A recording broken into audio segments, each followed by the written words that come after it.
বাগেরহাট জেলার 4টি সংসদীয় আসন বহাল রাখার দাবিতে আজ সোমবার সকাল থেকে চলছে সকাল সন্ধ্যা হরতাল। ভোর 6টায় শুরু হওয়া এই কর্মসূচি চলবে সন্ধ্যা 6টা পর্যন্ত। জেলার সদর সহ 9টি উপজেলায় সর্বদলীয় সম্মিলিত কমিটির ডাকা হরতাল শান্তিপূর্ণভাবে পালন করা হচ্ছে। ভোর থেকে মোংলা থেকে খুলনা মহাসড়কের বিভিন্ন পয়েন্টে টায়ার জ্বালিয়ে ও ব্যারিকেড দিয়ে অবস্থান নেন আন্দোলনকারীরা।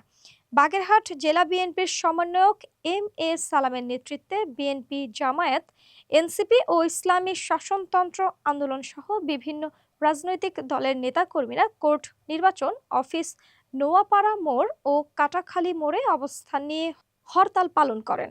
হরতালের কারণে জেলার সব উপজেলায় যানবাহন চলাচল বন্ধ হয়ে গেছে। নদী পারাপার বন্ধ থাকায় যোগাযোগ ব্যবস্থা ভেঙে পড়েছে।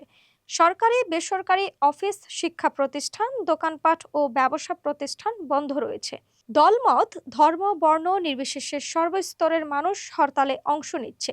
এদিকে সকালে বাগেরহাট জেলা নির্বাচন অফিসে তালা ঝুলিয়ে দেন আন্দোলনকারীরা।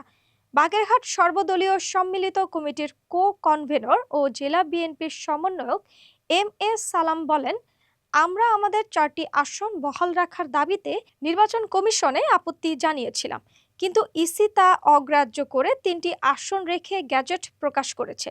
আমরা ইসির এই গ্যাজেট প্রত্যাখ্যান করছি এবং বলছি 4টি আসনই ফিরিয়ে দিতে হবে, অন্যথায় আরও কঠোর কর্মসূচি ঘোষণা করা হবে। আজকের হরতালে বাগেরহাট জেলা কার্যরত সারা দেশ থেকে বিচ্ছিন্ন হয়ে পড়েছে। প্রসঙ্গত, গত 30শে জুলাই নির্বাচন কমিশন বাগেরহাট জেলার 4টি আসনের মধ্যে একটি আসন বাদ দিয়ে গাজীপুরে একটি আসন বৃদ্ধির সিদ্ধান্তের খসড়া প্রকাশ করে। এতে তীব্র আপত্তি জানিয়ে বাগেরহাটবাসী কমিশনে লিখিত আপত্তি দাখিল করে। আপত্তির প্রেক্ষিতে গত 4 সেপ্টেম্বর চূড়ান্ত গ্যাজেট প্রকাশ করে ইসি, যেখানে শুধু সীমানা বিভাজনে পরিবর্তন আনা হয়, কিন্তু আসন বিলুপ্তির সিদ্ধান্ত বহাল থাকে। এর প্রতিবাদে 4টি আসন বহালের দাবিতে সর্বদলীয় সম্মিলিত কমিটির হরতাল অবরোধ কর্মসূচির ডাক দেয়।